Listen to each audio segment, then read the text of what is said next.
Hey, welcome to the Anaspaceship show. I'm Anaspaceship. This is the show, and we're on chapter 7. We are going to read this book. Have you seen that little Bill Clinton kid on the internet that's like, what's the last 10 books you read? And then the little corn stars are like, I read Harry Potter. That was Game of Thrones and the Twilight series. Oh, I don't want to say that. But we've already talked about this. I never read, and that's why we're doing this, so that I can read. And you're helping me. Remember, I can't even remember the last time I read a book, but we are so far almost through this.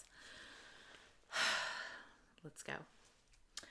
Chapter 7 of Einstein's Dream by Alan Lightman. April 28th, 1905. One cannot walk down an avenue, converse with a friend, enter a building, browse beneath the sandstone arches of the old arcade without meeting an instrument of time. Time is visible in all places. Clock towers, wrist watches, church bells divide years into months, months into days, days into hours, hours into seconds, each increment of time marching after the other in perfect succession. And beyond any particular clock, a vast scaffold of time stretching across the universe lays down the law of time equally for all. In this world, a second is a second is a second.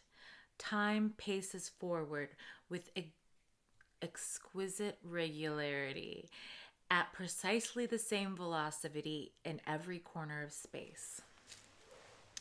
Time is an infinite ruler. Time is absolute.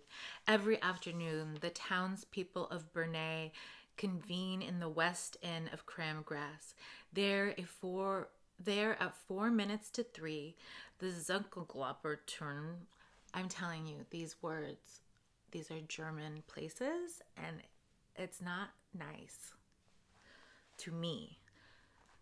Zatogul term. Oh my God, I mean, look at that word. That's crazy. That is crazy. Pays tribute to time. High on the turret of the tower, clowns dance, roosters crow, bears play rife and drum. Their mechanical movements and sounds synchronize exactly to the turning of gears, which in turn are inspired by the perfection of time. At 3 o'clock precisely, a massive bell chimes 3 times. People verify their watches and then return to their office in Spencergrass. Their shops on the Martigras, their farm beyond the bridge on the RA, those of religious faith see time as evidence of God, for surely nothing could be created perfect without a creator. Nothing could be universal and not be divine. All absolutes are part of the one absolute. And wherever absolutes, so too time. And wherever absolutes, so too time. Thus the philosophers of ethics have placed time at the center of their beliefs. Time is the reference against which all actions are judged. Time is the clarity for seeing right and wrong. In a linen shop on Armthergrass, a woman talks with her friend. My. A woman talks with her friend.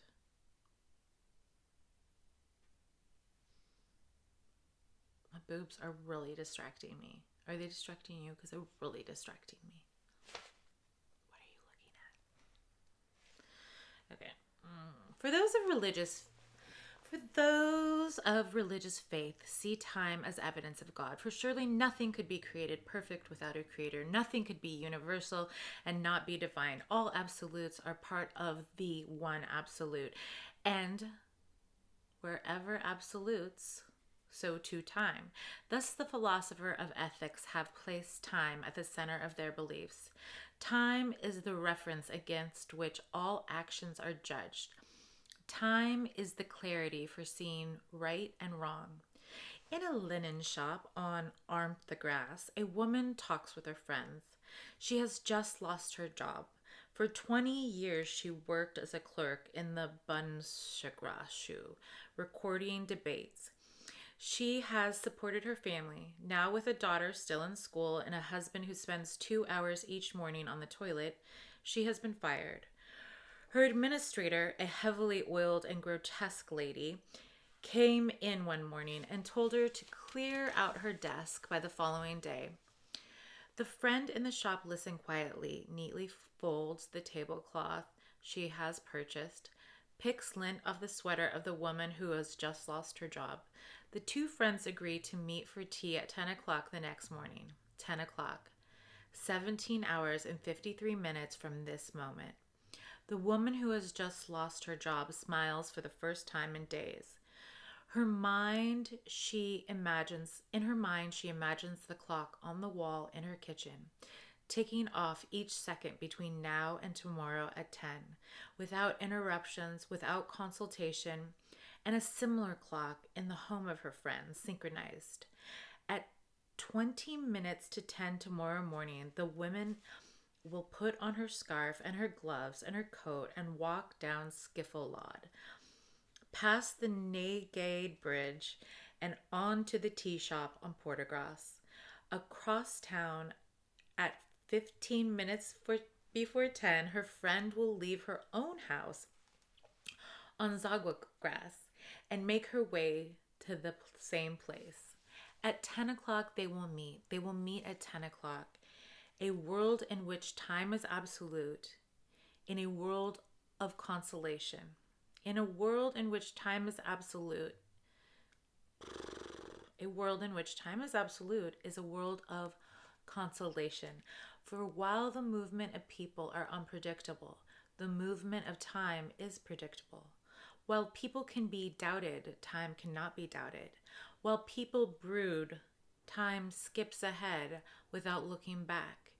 In the coffee house, in the government building, in the boats on Lake Geneva, people look at their watches and take refuge in time. Each person knows that somewhere is recorded the moment she was born, the moment she took her first step, the moment of her first passion, the moment she said goodbye to her parents. All right. Woo, look, we're halfway through. We're not. This is the shortest book in the world, and I am really drawing this out. Sorry. All right, well, it was nice to see you, and I'll see you tomorrow.